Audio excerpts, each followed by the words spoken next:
السلام عليكم ورحمة الله وبركاته. الحمد لله كفى وسلام على عباده الذين اصطفى. أما بعد فقد قال الله تعالى في كلامه المجيد وفرقانه الحميد: أعوذ بالله من الشيطان الرجيم. بسم الله الرحمن الرحيم. يا أيها الذين آمنوا استعينوا بالصبر والصلاة إن الله مع الصابرين.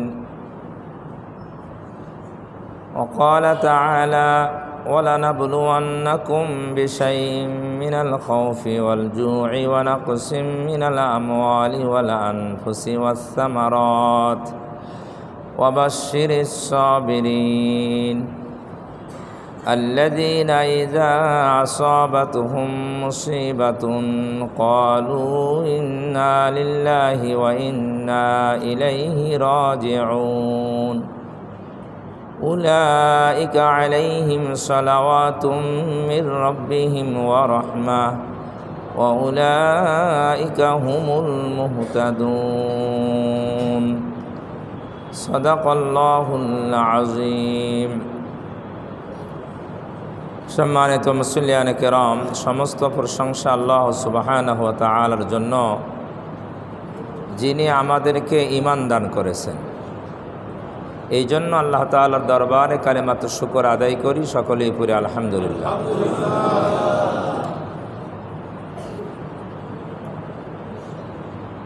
অতঃপর অসংখ্য দরুদ ও সালাম অনন্তকাল পর্যন্ত বর্ষিত হোক আমাদের প্রাণ প্রিয় রাসূলের উপর। মুমিনদের সুসংবাদের ব্যাপারে যেই মহান রাসূল অনেক সুসংবাদ দিয়েছেন, সেই রাসূলের শানে দরুদ ও সালাম পাঠ করি, সকলেই পড়ি সাল্লাল্লাহু আলাইহি ওয়াসাল্লাম। মানুষের জীবনে প্রধানত দুইটা অবস্থা হয়।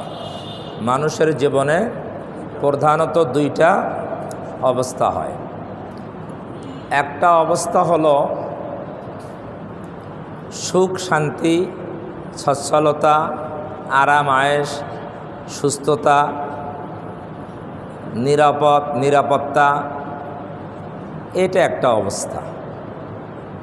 মানুষের জীবনে আরেকটা অবস্থা হয় রোগ ব্যাধি, দুঃখ দুর্দশা, মুসিবত, বিপদ আপদ, অ্যাক্সিডেন্ট, ভয় ভীতি, জানমালের ক্ষতি। এটা মানুষের জীবনের আরেকটা অবস্থা। রাসূলুল্লাহ সাল্লাল্লাহু আলাইহি ওয়াসাল্লাম মুমিনদের ব্যাপারে সুসংবাদ দিয়েছেন যে আজিবুল লিল মুমিন, মুমিনদের বিষয়টা আশ্চর্যজনক। মুমিনদের বিষয়টা আশ্চর্যজনক। কিভাবে? নবীজি বলেন, এই যে দুইটা অবস্থা মানুষের জীবনে সাধারণত ঘটে, যখন কল্যাণকর কোনো জিনিস মানুষের জীবনে ঘটে তখন মুমিন বান্দা আল্লাহর প্রশংসা করে এবং শুকরিয়া আদায় করে।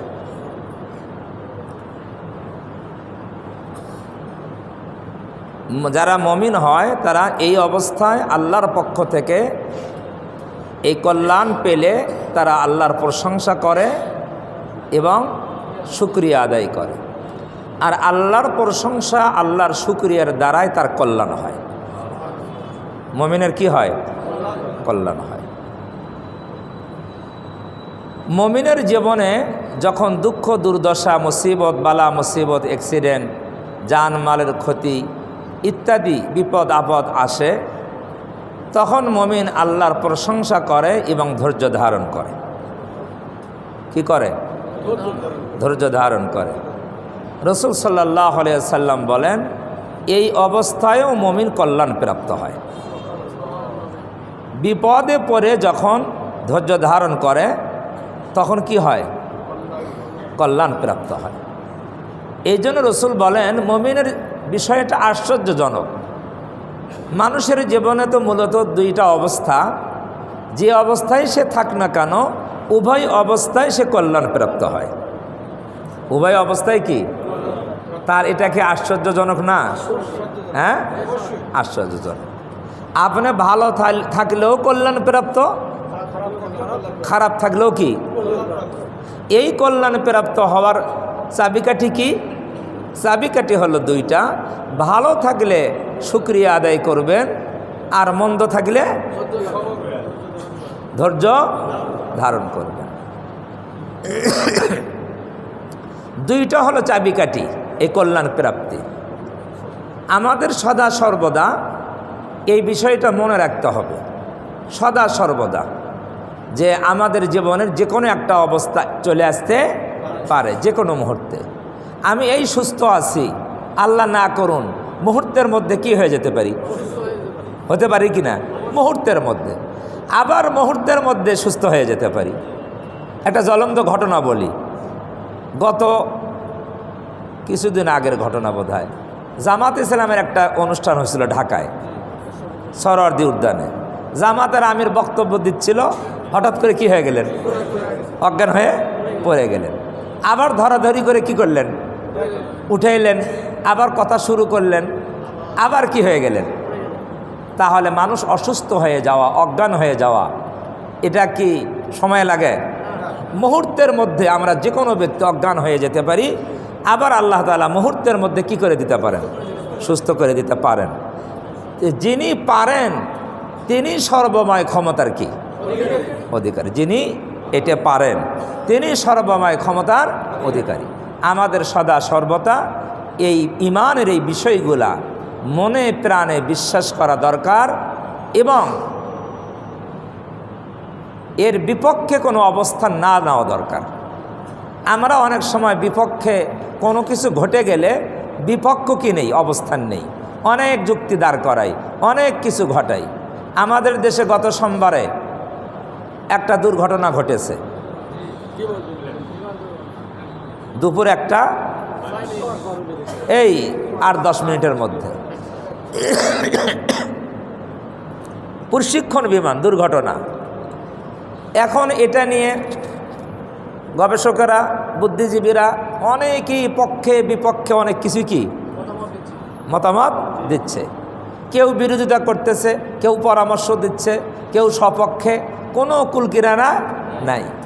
কিন্তু কোরআন শরীফে একটা আয়াত আছে, মা আসাবা মিন মুসিবাতিন ফিল আরদি ওয়ালা ফি আনফুসিকুম, পৃথিবীতে এবং তোমাদের মাঝে যে বিপদ আপদ আসে এটা আল্লাহর কিতাবে তকদীরের মধ্যে এটা আগেই লিপিবদ্ধ আছে।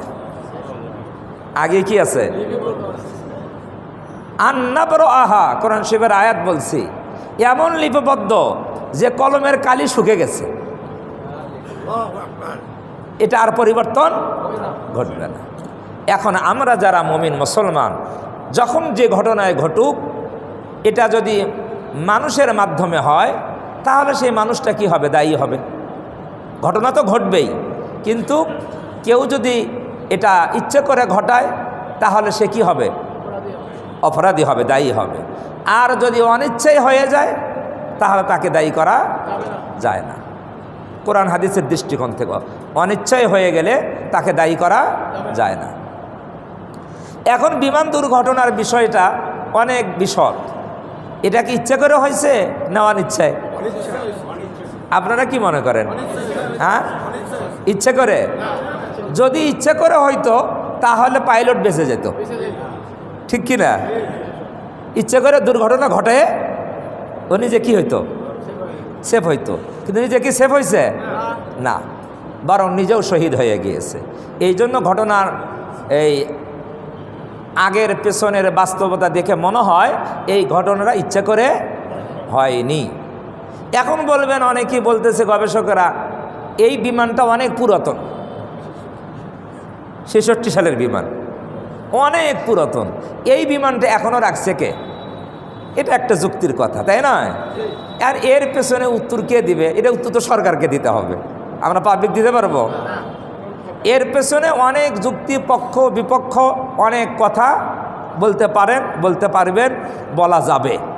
কিন্তু এটার একটা উত্তর এও হতে পারে যে আমাদের দেশ অসচ্ছল দেশ, কি এই জন্য এই বিমান বাহিনীকে আকাশপথের যেই প্রতিরোধ এটাকে শক্তিশালী করার যে যোগ্যতা, যে অর্থের দরকার আমাদের দেশে সেই পরিমাণে নাই। এই জন্য হয়তো বিগত সরকার এটা করতে পারে নাই। এই 55 বছরই তো হয়নি, না হয়েছে? হয় নাই। অনেকেই সরকারের দোষ দিচ্ছে বিগত সরকারের লেখালেখিতে যে বিমান বাহিনীর পেছনে, বিমানের পেছনে সরকার তেমন কোনো বরাদ্দ রাখে নাই, বরং যেখানে বরাদ্দ না রাখলেও চলতো ওই সমস্ত বিষয়ে অনেক বরাদ্দ রাখছে। এটা সরকারের কি হয়নি? ঠিক হয়নি। এটা অনেকের যুক্তি। এখন যাই হোক, যে অবস্থায় হোক, এই বিমান দুর্ঘটনা ঘটে গেছে, অনেক নিষ্পাপ প্রাণ এখানে দুনিয়া থেকে বিদায় হয়ে চলে গিয়েছে, অনেক পরিবার ক্ষতিগ্রস্ত হয়েছে। তাহলে এটার জন্য পুরা জাতির উচিত কি করা? সমবেদনা প্রকাশ করা। পুরা জাতির উচিত সমবেদনা প্রকাশ করা এবং তাদের জন্য যারা শহীদ হয়ে গিয়েছে, মৃত্যুবরণ করছে, তাদের জন্য দোয়া করা। আল্লাহ তাআলা তাদেরকে জান্নাত নসিব করেন। এবং যারা আহত হয়েছে তাদের দ্রুত সুস্থতার জন্য আল্লাহর কাছে দোয়া করা দরকার। এবং সরকারের এবং যারা বিভিন্ন সংস্থা রয়েছে সামর্থ্যবান, তাদের উচিত এই সমস্ত ব্যক্তিদের আহত নিহত পরিবারের সদস্যদের সহযোগিতার জন্য হাত বাড়াইয়ে দেওয়া সরকারেরও উচিত। এবং যারা সামর্থ্যবান বিভিন্ন সংস্থা রয়েছে তাদেরও কি উচিত, ব্যক্তিরও উচিত সামর্থ্যবান যে অসহায় মানুষের পাশে এসে কি করানো, দাঁড়ানো। এখন ঘটনা হলো, এটা নিয়েও অনেক রাজনীতি হইতেছে, না হচ্ছে না? আন্দোলন হচ্ছে, এটা সেটা, লাশ গুম করা হয়েছে, সঠিক কি দেওয়া হচ্ছে না, তথ্য দেওয়া হচ্ছে না। অনেক সময় আমরা মনে করি, অনেক সময় লাশ গুম করে কখন? যখন রাজনৈতিক কোনো বিষয় হয়। কি বিষয়? রাজনৈতিক কোনো বিষয় হয়, তখন লাশ গুম করলে, বেশি লাশ থাকলে সরকারের বদনাম হবে। আর এই বিষয়টা রাজনৈতিক বিষয় নয়, এটা একটা নিছক কি দুর্ঘটনা। এখানে যদি বেশি মানুষ মৃত্যু হয় তো সরকারের বদনাম হবে? এখানে তো বদনামের কোনো কারণ নেই। এই জন্য তারপরও আমরা সমালোচনা যারা করি, আমরা সমালোচনার খাতিরেই কি করি? সমালোচনা করি। এটা আমাদের বাংলাদেশিদের অনেকেরই অভ্যাস। ইসলাম এটাকে একেবারেই হারাম এবং নাজায়েজ ঘোষণা করেছে। সমালোচনার জন্যই সমালোচনা করা জায়েজ নেই, বরং আপনার সমালোচনার যথার্থতা থাকতে হবে, বাস্তবতা থাকতে হবে। এটা বাস্তব কিনা এটা নিশ্চিত হয়ে যে দোষী তার সমালোচনা আপনি করতে পারেন সংশোধনের নিয়তে। কিন্তু সমালোচনা করতে হবে, এই জন্যই সমালোচনা করা। সে আমার বিরোধী, এই জন্যই সমালোচনা করা। সে আমার দলের নয়, এই জন্যই সমালোচনা করা। এই সমালোচনা ইসলাম বৈধতা রাখে নাই। এটা আমাদের অধিকাংশ মানুষের মধ্যে, এটা একেবারে অন্তরের মধ্যে গেঁথে গিয়েছে। অধিকাংশ মানুষের অন্তরের মধ্যে যে দল করে, সবাই তো কোনো না কোনো দল করে, অধিকাংশ মানুষ দলের ভুলকে এটা তার চোখে ধরা পড়ে না। আমার দলের কোনো লোক যদি কি করে, ভুল করে, এটা আমার চোখে ধরা পড়ে না। আপনার চোখে যদি আঙ্গুল দিয়ে খোসা দিয়ে দেখানো হয়, তারপরও আপনি বলবেন ঠিকই আছে। কি? আল্লাহ তাআলা আমাদের হেফাজত করেন। আমি আপনাদের বুঝাইতে পারতেছি না, এই অবস্থা একটা মানুষের জাহান্নামে যাওয়ার জন্য যথেষ্ট। অন্যায়কে যদি আপনি ন্যায় বলেন, অন্যায়কে কি বলেন? ন্যায় বলেন, এই ইয়াকিনের এই অবস্থা জাহান্নামের যাওয়ার জন্য যথেষ্ট। আপনার নামাজ, আপনার রোজা, আপনার কোনো কাজে আসবে না। আপনার অন্যায়কে ন্যায় বলতেছেন। আপনার দল, আপনার নেতা, আপনার নেত্রী একটা অন্যায় করলে আপনি এটাকে ইয়াকিন করে নিয়েছেন এটা ন্যায়। এটা অন্যায়কে অন্যায় বলতে পারেন না, এটা জাহান্নামে যাওয়ার জন্য যথেষ্ট। আমার কাছে দুঃখ লাগে, কলিজা ফেটে যায় যে আমাদের মুসলমানদের এই হালত কেন হলো। মুসলমান তো অন্যায়কে অন্যায় বলবে, অন্যায়কে কি বলবে? ন্যায়কে ন্যায় বলবে। এটাই মুসলমানের ইমানের দাবি, মুসলমানের ইমানের দাবি। আপনি যদি বলেন আমি মুমিন মুসলমান, আবার ইমানের দাবি হলো ন্যায়কে ন্যায় বলা, অন্যায়কে। কিন্তু আমরা কি পারি? দলের চশমা আমাদের চোখে, দলের কি চশমা আমাদের চোখে। এই চশমা, দলের চশমার কারণে আমরা ন্যায়কে ন্যায় বলতে পারি না, অন্যায়কে অন্যায় বলতে পারি না। ন্যায়কে ন্যায় বলতে হবে, অন্যায়কে অন্যায় বলতে হবে, এটা ঈমানের দাবি। কোরআনে এ কথাই বলা হয়েছে, ন্যায় কথা বলতে যায়া, ন্যায় বিচার করতে যায়া, সেটা যদি তোমার নিজের বিরুদ্ধে যায়, তোমার বাবা মার বিরুদ্ধে যায়, তোমার আত্মীয় স্বজনের বিরুদ্ধে যায়, তোমার বন্ধু বান্ধবের বিরুদ্ধে যায়, তারপরও তুমি ন্যায়ের উপর অটল থাকো। এটা কোরআনের কথা। আমরা ন্যায়কে ন্যায় বলতে পারি না। আমার অনেক পরিচিত লোক আমি দেখি দলের কারণে, দলের অন্ধভক্ত হওয়ার কারণে অন্যায়কে অন্যায় বলতে রাজি নয়। অন্যায়কে ন্যায় বলে, অন্যায়কে কি বলে? ন্যায় বলে। আবার ন্যায়কে কি বলে? আমার দলের না হয়ে অন্য দলের যদি কেউ ন্যায় করে তাকে কি বলে? অন্যায় বলে। আল্লাহ তাআলা আমাদের বোঝার তৌফিক দান করেন, আমাদের ঈমানের হেফাজত করেন।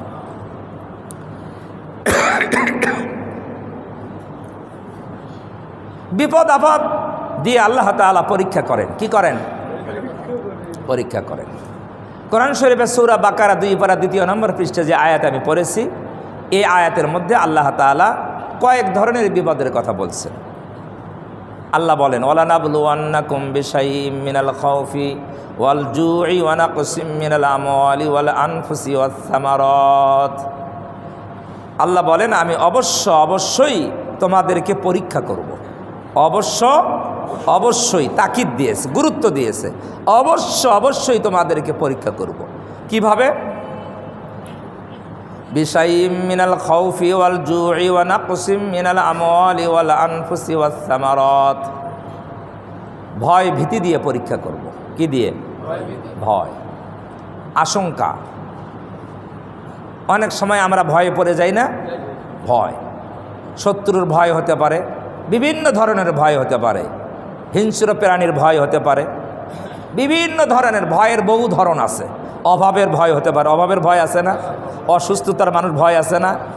এ মনে হয় যান চলে গেল, জীবন চলে গেল, এটা ভয় আছে না? বিভিন্ন ধরনের ভয়, ভয়ের যত প্রকার হতে পারে, এই ভয় দিয়ে আল্লাহ বলেন আমি তোমাদের পরীক্ষা করব। তোমাদের জানমাল,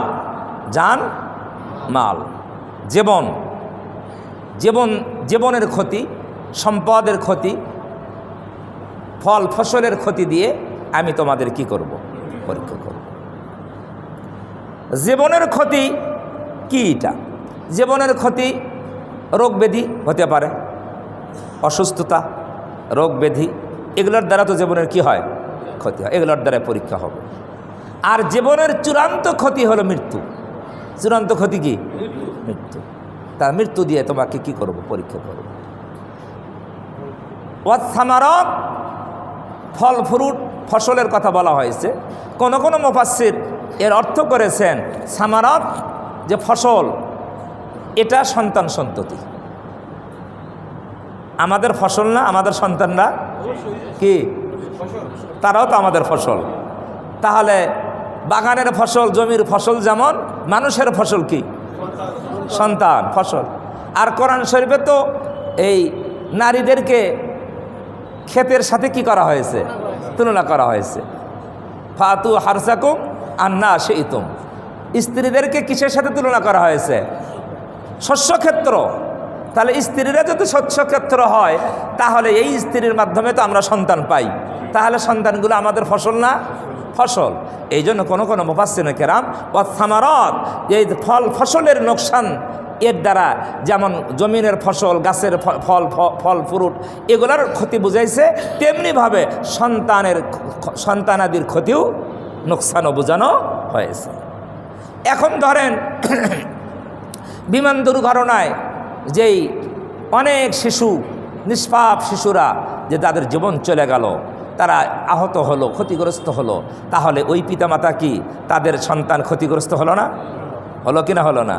এই তাদের ফসলের ক্ষতি, তাদের নিজের জানের ক্ষতি, ফসলের ক্ষতি, এর দ্বারা আল্লাহ কি করতে চান? পরীক্ষা করতে চান। তা পরীক্ষাটা কেন করবে? প্রশ্ন আসে না? কোরআন শরীফে অন্য জায়গায় আল্লাহ বলেছেন ওয়ালা নাবলুওয়ান্নাকুম, আমি পরীক্ষা এজন্য করবো হাত্তা না'লামাল মুজাহিদিনা মিনকুম ওয়াস-সাবিরিন, আমি এই জন্য পরীক্ষা করতে চাই, আমি দেখতে চাই তোমাদের মধ্যে কে মুজাহিদ আর কে ধৈর্যশীল। কে মুজাহিদ এটা আমি দেখতে চাই, এটা আমি প্রমাণ করতে চাই। তোমরা তো দাবি করো আমরাও সব কিছু আছি, কিন্তু পরীক্ষা না করলে কি প্রমাণ হবে? যাচাই বাছাইয়ের মাধ্যম তো পরীক্ষা। তা আল্লাহ কয় আমি পরীক্ষা করে দেখতে চাই যে তোমাদের মধ্যে মুজাহিদ কে আর ধৈর্যশীল কে। এটা জানার জন্য আমি কি করি? পরীক্ষা করি। তাহলে পরীক্ষার উদ্দেশ্য আল্লাহ বর্ণনা করে দিয়েছে। তাহলে পরীক্ষা বিপদ আপদ আসবে, এই সময় আমাদের করণীয় কি? কি করতে হবে? এই ধৈর্য ধারণ করতে হবে। এটাই আল্লাহ দেখতে চান আমরা ধৈর্য ধরতে পারি কি না। আচ্ছা, এখানে একটা গুরুত্বপূর্ণ কথা, যদি আমি ধৈর্য ধরতে না পারি, ধৈর্য ধরলাম না, নিজের অন্তরে আমি পাথর চাপা দিলাম না, ধৈর্য ধরলাম না, তা ধৈর্য না ধরলে আমার কি লাভ? আমার সন্তান মারা গেছে অ্যাক্সিডেন্ট হয়ে, আমি ধৈর্য ধরতে পারলাম না, আমার লাভটা কি আছে? কোনো লাভ নেই না? লাভ আছে? নেই। আর যদি ধৈর্য ধরেন লাভ আছে না নাই? আল্লাহ, অনেক লাভ। আল্লাহর ওয়াদা, আল্লাহর ওয়াদা, ধৈর্যশীলদের সাথে আল্লাহ আছেন। ধৈর্যশীলদের সাথে কে আছেন? আল্লাহ আছেন। তাহলে লাভ আছে না নাই? লাভ আছে। তাহলে ধৈর্য না ধরলে কোনো লাভ নাই, যা হবার তো হয়েই গেছে, ওটা আমি তোর ফিরে নিয়ে আসতে পারবো না, ওই সর্বময় ক্ষমতা তো আমার হাতে নাই। তাহলে ধৈর্য না ধরলে আমি কিছুই করতে পারবো না। তাহলে আমি যদি ধৈর্য ধরি আমার কি আছে? কল্যাণ আছে। এই জন্য বিপদ আপদে আমাদের কি ধরা দরকার? ধৈর্য ধরা দরকার। ধৈর্য ধরলে আমি আল্লাহর পরীক্ষায় কি করলাম? পাশ করলাম। আর আল্লাহর পরীক্ষায় যদি আমি পাশ করি তাহলে আমার জন্য জান্নাত। আমার জন্য কি? জান্নাত। ওই যে আগে হাদিস বলছি, মুমিনের অবস্থা দুই প্রকার, আশ্চর্যজনক, ভালো থাকলেও কল্যাণ, মুসিবতে থাকলেও কি কল্যাণ। এই জন্য আমাদেরকে যদি বিপদ আপদ আসে আমাদেরকে ধৈর্য ধারণ করতে হবে। একটা হাদিসের মধ্যে আসছে, কোনো শিশু যখন জীবন হরণ হয়ে যায়, আজরাইল যখন তার জীবন কি করে? নিয়ে নেয়। তখন আল্লাহ তাআলা আজরাইলকে ডাক দিয়ে বলেন, হে আজরাইল, তুমি আমার বান্দার এই নবজাতক বা এই কলিজার টুকরা এই সন্তানের জীবনটা নিয়ে আসলে? আল্লাহ যে আজরাইলকে কি করেন? প্রশ্ন করেন। তখন আজরাইল বলে, হ্যাঁ আমি নিয়ে আসলাম, আপনার হুকুমেই তো আনছি। তো বলে তার বাবা বা মা তারা কি অবস্থায় আছে? বলে যে তারা আপনার প্রশংসা করছে এবং তারা ইন্না লিল্লাহ পড়ছে, তারা ধৈর্য ধারণ করছে। এই তার কলিজার টুকরাকে নিয়ে আসার পরে তারা ধৈর্য ধারণ করছে। আল্লাহ তাআলা বলেন, তারা যেহেতু এই তার কলিজার টুকরা নিয়ে আসার পরে ধৈর্য ধারণ করছে, হাই হুতাশ করে নাই, বেসবুর হয়নি, অতএব তাদের জন্য, এই বাবা মার জন্য জান্নাতের মধ্যে একটা উত্তম ঘর তৈরি কর। জান্নাতের মধ্যে একটা উত্তম ঘর তৈরি কর, আর সেই ঘরের নাম দাও। সেই ঘরের নামও দিয়েছে কি? নামটা ভুলে গেলাম, হাদিসের শব্দ আসছে,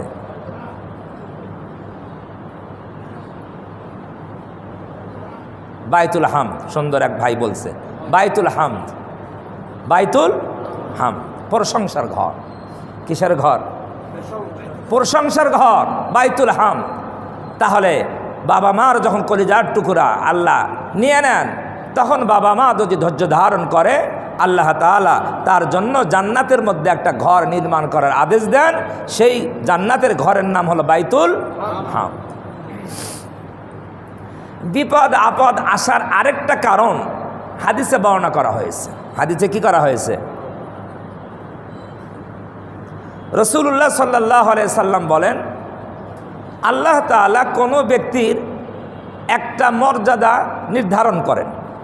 কি করেন? সম্মান মর্যাদা কি করেন? নির্ধারণ করেন যে আমিও অমুক বান্দাকে এই মর্যাদা দান করব, এই সম্মান দান করব। এখন সম্মান মর্যাদা পাওয়ার জন্য তো ইবাদত বন্দেগী করা লাগবে না? করা লাগবে না? ইবাদত বন্দেগী করে ওই মর্যাদায় কি হওয়া লাগবে? পৌঁছতে হবে। কিন্তু আল্লাহ যেই বান্দার জন্য মর্যাদা নির্ধারণ করলেন, বান্দা ইবাদত দিয়ে ওই জায়গায় পৌঁছার সক্ষমতা নাই।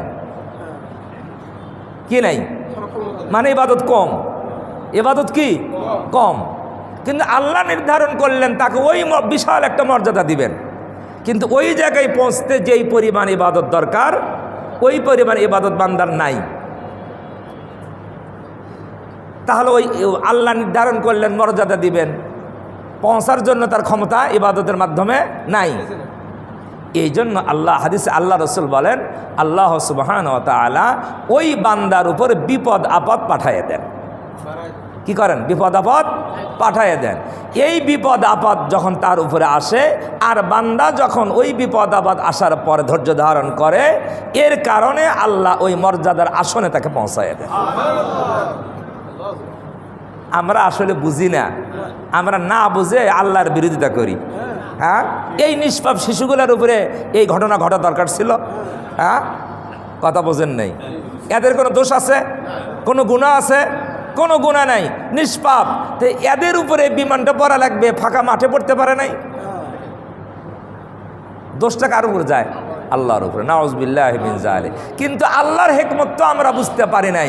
যদি 50 জন সন্তান ওখানে নিহত হয়ে থাকে, মুসলিম সন্তান, আর এই 50 জন সন্তান যদি তারা পরিবার যদি ধৈর্য ধারণ করে থাকে, আল্লাহ তাআলা তাদেরকে জান্নাতের বাইতুল হামদের মালিক বানিয়ে দিবে।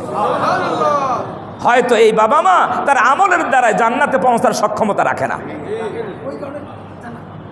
আল্লাহ তাআলা ওই বাবা মা, ওই পরিবারগুলা আমলের দ্বারা জান্নাতে পৌঁছার সক্ষমতা রাখে না, কিন্তু আল্লাহ তাকে জান্নাত দিতে চান। আল্লাহ তাকে জান্নাত দিতে চান। এই জন্য আল্লাহ তাআলা এই বিপদ তার উপরে পতিত করলেন, বিপদ দিয়ে তাকে ধৈর্য ধারণ করার ক্ষমতা দিলেন। বিপদ পেয়ে ধৈর্য ধারণ করে আল্লাহ তাআলা ওই মর্যাদায় তাকে পৌঁছায় দিলেন। এখন বলেন, আল্লাহর এই হিকমতটা কি ভালো না মন্দ? হ্যাঁ, এই জন্য যখন কোনো ঘটনা ঘটে যায়, আমাদেরকে বুঝতে হবে আল্লাহর এর পেছনে কোনো লক্ষ্য, কোনো উদ্দেশ্য, কোনো হিকমত আছে। আমরা জানি না, আমরা জানি না। আমরা কেন সমালোচনা করি?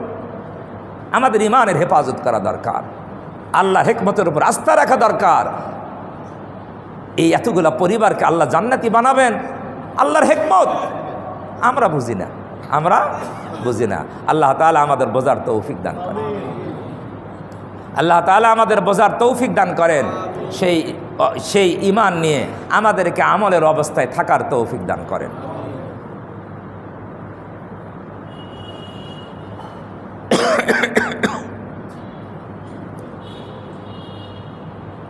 এই যে আল্লাহর পরীক্ষা বললেন, আমি তাদেরকে পরীক্ষা করব বিভিন্ন জিনিস দিয়ে। তাহলে পরীক্ষায় কেউ উত্তীর্ণ হয়, কেউ কি হয়? ফেল হয়। উত্তীর্ণ হয় কে? যারা ধৈর্য ধারণ করে। আর যারা ধৈর্য ধারণ করতে পারে না, তারা ফেল। একটা হাদিসের মধ্যে আসছে, নবীজি সাল্লাল্লাহু আলাইহি ওয়াসাল্লাম একদিন এক রাস্তা দিয়ে যাইতেছিলেন। প্রতিমধ্যে থেকে এক কবরের পাশে এক বৃদ্ধা মহিলা ক্রন্দন করতেছে। তো নবীজি সাল্লাল্লাহু আলাইহি সাল্লাম বললেন, তুমি ধৈর্য ধারণ করো। তার সন্তান মারা গিয়েছে, এই জন্য নবীজি বললেন, তুমি কি করো? ধৈর্য ধারণ করো। ওই মহিলা নবীজিকে চেনে নাই, না চিনে বলছে, তুমি তোমার দেখি চলে যাও, তুমি তোমার পথে চলে যাও। আমার যে কি ব্যথা সেটা আমি বুঝতেছি। কথা বোঝেন না? অনেকে বলে না, আমার কি অবস্থা সেটা আমি বুঝি, তুমি এখানে উপদেশ দেওয়ার জন্য আসছো না, যাও। তো নবীজি চলে গেলেন। কিছুক্ষণ পরে এক লোক এই ঘটনা দেখে ওই মহিলাকে বলছে, এই তুমি যার সাথে যে কথা বললে তুমি কি চেনো? কয় যে না, আমি তো চিনি না, ও তো আল্লাহর নবী উনি। তখন মহিলা কি হয়েছে, আশ্চর্য হচ্ছে, সর্বনাশ, আমার তো বেয়াদবি হয়ে গেছে আল্লাহর নবীর সাথে। তখন মহিলা ওখান থেকে উঠে নবীজির বাড়িতে চলে গিয়ে দরজার সামনে দাঁড়ায় আছে, নবীজির সামনে কথা বলবেন। এরপরে নবীজির সাথে সাক্ষাৎ, নবীজিকে বলছেন, ইয়া রাসূলুল্লাহ, আমি আপনাকে চিনতে পারি নাই, আমার বেয়াদবি হয়ে গিয়েছে, আমাকে মাফ করে দেন, আমাকে মাফ করে দেন, আর আমি এখন ধৈর্য ধারণ করলাম। নবীজি সাল্লাল্লাহু আলাইহি সাল্লাম বলেন, ধৈর্যের যখন সময় ছিল তখন তো ধৈর্য ধরো নাই। তার ধৈর্যের সময় কি 5 দিন পরে, না বিপদ আসবে তখন? হ্যাঁ, যখন বিপদ আসবে এটা আমাদের মনে রাখতে হবে, যখন বিপদ আসবে তখনই কি করতে হবে? ধৈর্য ধারণ করতে হবে। রাসূল সাল্লাল্লাহু আলাইহি সাল্লাম যখন বিপদ আসতো, মুসিবত আসতো, প্রথম নম্বরে উনি নামাজ পড়তেন। কি করতেন? নামাজ পড়তেন। বিপদ আসলে কি হইতো? সাহাবাই কেরামের মধ্যে অনেকের মধ্যে দেখা গিয়েছে যে সন্তান মারা গিয়েছে, এই সংবাদ শুনছে রাস্তায়, দূরে, বাড়িতে না, শুনছে যে আপনার সন্তান মারা গিয়েছে, সাথে সাথে ওযু করে নামাজে দাঁড়ায় গিয়েছে। কি করছে? নামাজে দাঁড়ায় গিয়েছে। তাহলে বিপদ আপদের কথা শুনলে নামাজের মাধ্যমে আল্লাহর কাছে কি করতে হবে? সাহায্য চাইতে হবে। তাহলে বিপদ আসবে আমাদের পরীক্ষার জন্য, আর পরীক্ষা আসবে আমাদেরকে মর্যাদার আসনে পৌঁছানোর জন্য। এটা আমাদের মনে রাখতে হবে। তাহলে কারণ আমল দ্বারায় আমরা ওই পর্যন্ত পৌঁছতে পারবো না, ওই যোগ্যতা আমাদের নাই। এই জন্য বিপদ আপদ দিয়ে আমি যদি ধৈর্য ধারণ করতে পারি, আল্লাহ তাআলা ওই মর্যাদার আসনে আমাকে পৌঁছায় দিবেন। এই বুঝ নিয়ে আমরা যেন বিপদ না আসুক, এটা সর্বদা আমরা চাইব, বিপদ না আসুক। এরপরও যদি বিপদ চলে আসে আমরা সাথে সাথে ধৈর্য ধারণ করব। আর মনে করব, নিজের আত্মাকে বুঝাবো যে আমার কোনো কল্যাণের জন্যই এই বিপদ আল্লাহ পাঠিয়ে দিয়েছে। এভাবে আমরা কি করব? বিশ্বাস করব। বিপদের দ্বারায় গুনাহ মাফ হয়। কি মাফ হয়? মুসিবতের দ্বারায়, বিপদের দ্বারায় মানুষের কি মাফ হয়? আচ্ছা, আপনার পায়ে যদি একটা কাঁটা বেঁধে, কাঁটা, এটা বিপদ না বিপদ নয়? ছোট্ট একটা কাঁটা পায়ের মধ্যে লেগে গেছে হাঁটতে হাঁটতে, তাহলে এটা বিপদটা বড় না ছোট? হ্যাঁ, ছোট্ট একটা বিপদ। নবীজি সাল্লাল্লাহু আলাইহি সাল্লাম বলেন, এই ছোট্ট বিবাদেও যদি তুমি ধৈর্য ধারণ করো, এর দ্বারাও তোমার গুনাহ মাফ হয়ে যায়। আমাদের জ্বর হয়, মাথা ব্যথা করে না? এটাও বিপদ।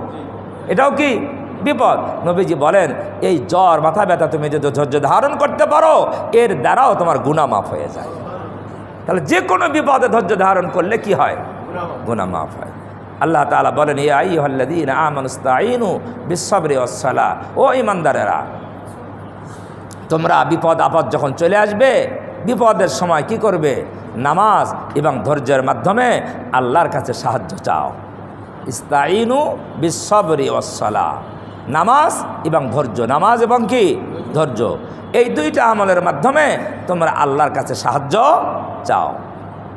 এরপরে আল্লাহ বলেন, ইন্নাল্লাহা মা'আস-সাবিরিন, যারা বিপদ আপদে ধৈর্যশীল হবে, আল্লাহ বলেন এই ধৈর্যশীলদের সাথে কে আছেন? আল্লাহ আছে। তা আল্লাহ যদি কারোর সাথে থাকে তার কোনো সমস্যা আছে? হ্যাঁ, তার কোনো সমস্যা নেই। একটা মানুষের কাছে সব আছে, টাকা পয়সা, ধন দৌলত, ছেলে মেয়ে, বন্ধু বান্ধব, রাষ্ট্রীয় ক্ষমতা, সব কিছু তার পক্ষে আছে, কিন্তু আল্লাহ তার পক্ষে নেই। আল্লাহ কি নেই? তার পক্ষে নাই। তাহলে কোনো লাভ? আর একটা মানুষের পক্ষে আল্লাহ আছে, তার সাথে কে আছে? আল্লাহ আছে। সারা দুনিয়ার সবাই যদি তার বিপক্ষে যায়, তার কোনো ভয় আছে? তাকে কেউ কিছু করতে পারবে? কেউ কিছু করতে পারবে? কিচ্ছু করতে পারবে না, আল্লাহ তার সাথে আছে। তাহলে ধৈর্যশীল যে হয়, আল্লাহ বলেন ইন্নাল্লাহা মা'আস-সাবিরিন, ধৈর্যশীলদের সাথে কে আছেন? আল্লাহ আছে। এরপরে ধৈর্যশীলের আল্লাহ আরেকটা পরিচয় দিচ্ছেন শেষের আয়াতে যায়া, আল্লাযীনা ইযা আসাবাতুহুম মুসিবাহ, ধৈর্যশীল হলো তারা যখন তাদের কাছে কোনো মুসিবত আসে, বিপদ আসে, মুসিবত। ধৈর্যশীল হলো তারা যখন তাদের কাছে কোনো বিপদ আসে, মুসিবত আসে, ক্বালু, তখন তারা বলে ইন্না লিল্লাহ, ইন্না লিল্লাহ। মানে কি? ইন্না লিল্লাহ আমরা অনেকেই এই দোয়াটা পড়ি মানুষ মারা গেলে। এটা শুধু মরার দোয়া নয়, যে কোনো বিপদ আসলেই এই দোয়ার কথা কোরআন শরীফ তাই বলতেছে।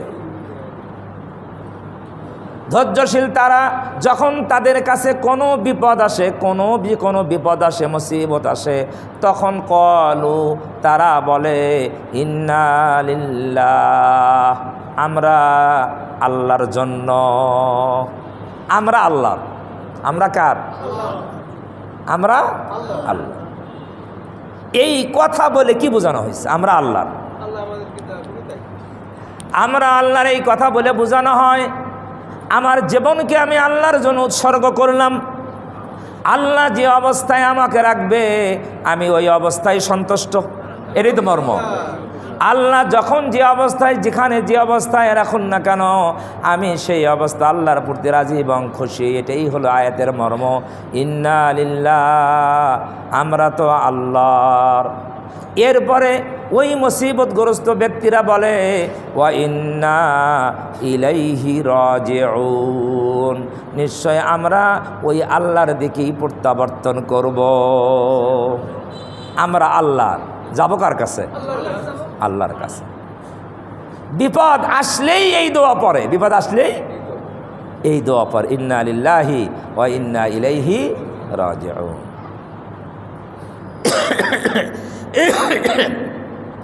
তাহলে বিপদগ্রস্ত মানুষ, তাদের কাছে যখনই বিপদ আসবে তখন তারা কি পড়বে? এই দোয়া পড়বে। এই দোয়া পড়লে আল্লাহ রাজি হন না খুশি হন? রাজি খুশি হন না বেজার হন? আল্লাহ এই বিপদগ্রস্ত ব্যক্তির পরীক্ষায় সে উত্তীর্ণ হয়ে যায়। আল্লাহ তখন দেখে কি হয়ে গেল, পরীক্ষায় উত্তীর্ণ। আমি বিপদ দিছিলাম কিন্তু এ আমার উপরে বেজার নয়। কি নয়? বেজার নয়। উল্টাপাল্টা বলে না, সে অস্থির হয় না, এ অধৈর্য হয় না, সে আমার দিকে, সে আমার দিকে ফিরে আসার অঙ্গীকার করতেছে, এই কথা বলতেছে। আল্লাহ তখন বুঝে নেন যে এই পরীক্ষায় সে কি পাস। পরীক্ষায় যদি কেউ পাস করে তার কোনো পুরস্কার থাকে কি না? আল্লাহ পরের আয়াতে পুরস্কার ঘোষণা করেন, উলাইকা আলাইহিম সালাওয়াতুম মির রাব্বিহিম ওয়া রাহমাহ। ধৈর্যশীল তারাই, উলাইকা ধৈর্যশীল তারাই, যাদের কথা ইতিপূর্বে বর্ণনা করা হলো, ধৈর্যশীল তারাই। আল্লাহ বলেন আলাইহিম সালাওয়াতুম মির রাব্বিহিম ওয়া রাহমা, তাদের রবের পক্ষ থেকে তাদের জন্য বিশেষ কল্যাণ এবং রহমত রয়েছে। এটা কি পুরস্কার নয়? হ্যাঁ, বিশেষ কল্যাণ এবং রহমত আর বরকত তাদের রবের পক্ষ থেকে তাদের জন্য নির্ধারণ করা হয়েছে। কত বড় পুরস্কার! বিপদে আপনি ধৈর্য ধারণ করবেন, আল্লাহর পক্ষ থেকে করুণা পাবেন, অনুগ্রহ পাবেন, রহমত বরকত পাবেন। শুধু এতটুকুই ক্ষান্ত না, আল্লাহ আরও বাড়িয়ে বলেন উলাইকা হুমুল মুহতাদুন, যারা ধৈর্যশীল তাদেরকে যেমন আমি পুরস্কৃত করব রহমত বরকত আর অনুগ্রহ দিয়ে, এই এতটুকু দিয়েই আমি ক্ষান্ত না, আমি এটাও ঘোষণা করলাম উলাইকা হুমুল মুহতাদুন, তারাই হলো হেদায়েত প্রাপ্ত। তারাই কি? যারা ধৈর্যশীল, আল্লাহ বলতেছেন তারা কি? হেদায়েত প্রাপ্ত। উলাইকা হুমুল মুহতাদুন, তারা হেদায়েতের পথে আছে, তারাই হেদায়েত প্রাপ্ত। তাহলে বিপদ আপদ আসলে আমাদের যদি ধৈর্য ধারণ করতে পারি, লাভ আছে না ক্ষতি? বেশি না কম? হ্যাঁ, আল্লাহ রহমত প্রাপ্ত হওয়া যাবে, কল্যাণ প্রাপ্ত হওয়া যাবে। হেদায়েতের ঘোষণা আল্লাহ দিয়েছেন যে হেদায়েতের জন্য সবসময় দোয়া করি, ইহদিনাস সিরাতাল মুস্তাকিম, আল্লাহ আমাদেরকে হেদায়েত দান কর, দোয়া করি না? আর আল্লাহ ওয়াদা করলেন যারা বিপদ আপদে ধৈর্যশীল হবে আল্লাহ তাদেরকে হেদায়েত দান করবেন, তারা হেদায়েত প্রাপ্ত, আল্লাহ এই ঘোষণা দিয়ে দিলেন। এই জন্য আমাদেরকে যখনই বিপদ আপদ আসুক না কেন ধৈর্য ধারণ করতে হবে, যে কোনো মুসিবতে, যে কোনো পরিস্থিতিতে। আর পৃথিবীর এই অবস্থাটা পরিবর্তনশীল। পৃথিবীর অবস্থাটা কি? পরিবর্তনশীল, সব সময় এক অবস্থায় থাকবে না। আমার জীবন যেমন এক অবস্থায় থাকে না, আমার জীবনের ভেতরে যেমন হাজারো পরিবর্তন। আমাদের জীবনে পরিবর্তন আছে না নাই? ছোট্ট ছিলাম, কথা বলতে পারি নাই, ঠিক কি না? তারপরে হাঁটতে পারি নাই, নিজের চাহিদা পূরণ করতে পারি নাই, আস্তে আস্তে বড় হইলাম, আস্তে আস্তে কথা শিখলাম, আস্তে আস্তে লেখাপড়া শিখলাম, তাহলে এই যে পরিবর্তন ঘটতেছে, শরীরের কোনো পরিবর্তন হচ্ছে না? হচ্ছে না? হ্যাঁ, শরীরেরও পরিবর্তন হচ্ছে। আবার যখন এক সময় আসলো তখন আবার নিম্নগামী, আবার কি নিচের দিকে, আবার পূর্বের দিকে। আমি দুর্বল হয়ে যাচ্ছি, চোখের পাওয়ার কমে যাচ্ছে, দাঁত নষ্ট হয়ে যাচ্ছে, শরীরের শক্তি কমে যাচ্ছে, হাঁটতে পারতেছি না, কোমরের ব্যথা, হাঁটুর ব্যথা, চলতে পারতেছি না। আগে যে হাঁটতাম, আমি বোঝা নিতাম, বাজার করতাম, এখন আর পারি না। ওষুধের দোকানে ওষুধ আনতে যাব এ ক্ষমতাও নেই। ঠিক না ঠিক? যে ওষুধ খাই আনি যে সুস্থ থাকবো, এই দোকানে যাব এই শক্তিও আমার নাই। এমন লোক আছে না নাই? তাহলে এটা কি পরিবর্তন না? হ্যাঁ, শরীরের পরিবর্তন। এই শরীরের যেমন পরিবর্তন ঘটতেছে, দেশের তেমনি কি হয়? পরিবর্তন হয়, এলাকার পরিবর্তন হয়, বিশ্বের পরিবর্তন হয়। এই উত্থান আর পতন দিয়েই পৃথিবী। ভালো মন্দ, সুখ শান্তি, দুঃখ দুর্দশা কষ্ট সব কিছুর পরিবর্তনের মধ্য দিয়েই এই পৃথিবী চলবে। আখেরাত হলো ব্যতিক্রম। আখেরাত কি? ব্যতিক্রম। আখেরাতে কোনো পরিবর্তন নাই। যারা জান্নাতে যাবে তারা কোনো দিন কোনো কষ্টর মধ্যে পড়বে না। না, কষ্ট পড়বে, মাথা ব্যথা হবে, কোনো দিন ক্ষুধা লাগবে, খাবার পাবে না, হ্যাঁ, এই গরম লাগবে, যে ফ্যান বন্ধ হয়ে গেছে। জান্নাত এরকম হবে নাকি? আল্লাহু আকবার। জান্নাত এমন এক জায়গা যেখানে কোনো অশান্তির লেশমাত্র নাই। আমাদের পৃথিবীতে এমন কোনো মানুষকে আছে বলতে পারে যে আমার বাড়িতে কোনো অশান্তি নেই? হ্যাঁ, কেউ বলতে পারবে? নাই। সবারই কম বেশি আছে, কারো কম কারো কি বেশি। জান্নাত এমন ঘর, এমন বাড়ি যেখানে কোনো অশান্তির চুল পরিমাণ অশান্তি কেউ লক্ষ্য করবে না, দেখবেও না। এর নাম জান্নাত। এর নাম কি? পরিবর্তন হবে? 100 বছর পরে আবার শেষ বাড়ি করে দিবে? না, অনন্তকাল এই সুখ শান্তি। সেখানে বয়সও কম বেশি করবে না, বয়স কম বেশি হবে না। 33 বছরের যুবক সবাই কত? এই বয়স বাড়বেও না, কমবেও না। আল্লাহু আকবার। পক্ষান্তরে জাহান্নাম এমন একটা জায়গা যেখানে শুধু শাস্তি আর শাস্তি, কোনোদিন সেই শাস্তি আর লাঘব হবে না। একটা মানুষের প্রচণ্ড মাথার ব্যথা, প্রচণ্ড জ্বর, প্রচণ্ড মাথার ব্যথা, জ্বর, মাথায় পানি ঢালতেছে, ঢালে না? পানি দেয়, অনেকক্ষণ ঠান্ডা পানি মাথায় দিছে, এখন কয় যে একটু ভালো লাগতেছে। একটু কি? জ্বর একটু কমে না? মাথা ব্যথা করতেছে, কয় একটু মলম লাগাই দাও কপালে, একটু মাথাটা কপালটা একটু দাবাইয়া দাও, একটু ম্যাসেজ করে দাও, বলে একটু ভালো লাগতেছে। একটু লাঘব হয় না? কষ্টটা কি হয়? আল্লাহু আকবার। জাহান্নাম এমন এক জায়গা, এই মাথা ব্যথার কষ্ট একটু যেমন হালকা লাঘব হয়, জ্বর একটু লাঘব হয়, জাহান্নাম এমন এক জায়গা এক জাররা পরিমাণ কোনো শাস্তি লাঘব হবে না, খালি বাড়তেই থাকবে, বাড়তেই থাকবে। জাহান্নামের শাস্তি লাঘব হবে না, জান্নাতের শান্তি এটাও লাঘব হবে না। এর নাম আখেরাত, এর নাম জান্নাত আর জাহান্নাম। আর দুনিয়া মিশ্রণ। দুনিয়া কি?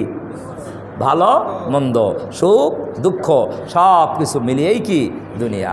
এই পরিবর্তন, এই জন্য আমাদের জীবনে পরিবর্তন আসবে। আমরা যখন যে পরিবর্তন আসবে তখন ইসলামের কি বিধান, আল্লাহর কি নির্দেশ, রসুলের কি সুন্নাহ, এটা জেনে যদি সেই অবস্থায় তখন সেই আমল আমরা করতে পারি তাহলে আমরা কামিয়াব। আমরা কি? কামিয়াব। আল্লাহ তাআলা আমাদের সকলকে সব অবস্থায়, যে কোনো অবস্থায়, যে কোনো পরিস্থিতিতে আল্লাহ তাআলা আমাদেরকে সেই অবস্থায় যেই বিধান আছে, আল্লাহর যে বিধান, রসুলের যে আদর্শ, সেই অবস্থায় সেই বিধানের উপরে অটল থাকার তৌফিক দান করেন। সবাই বলে আমিন। ওয়া আখিরু দাওয়ানা আনিল হামদুলিল্লাহি রাব্বিল আলামিন।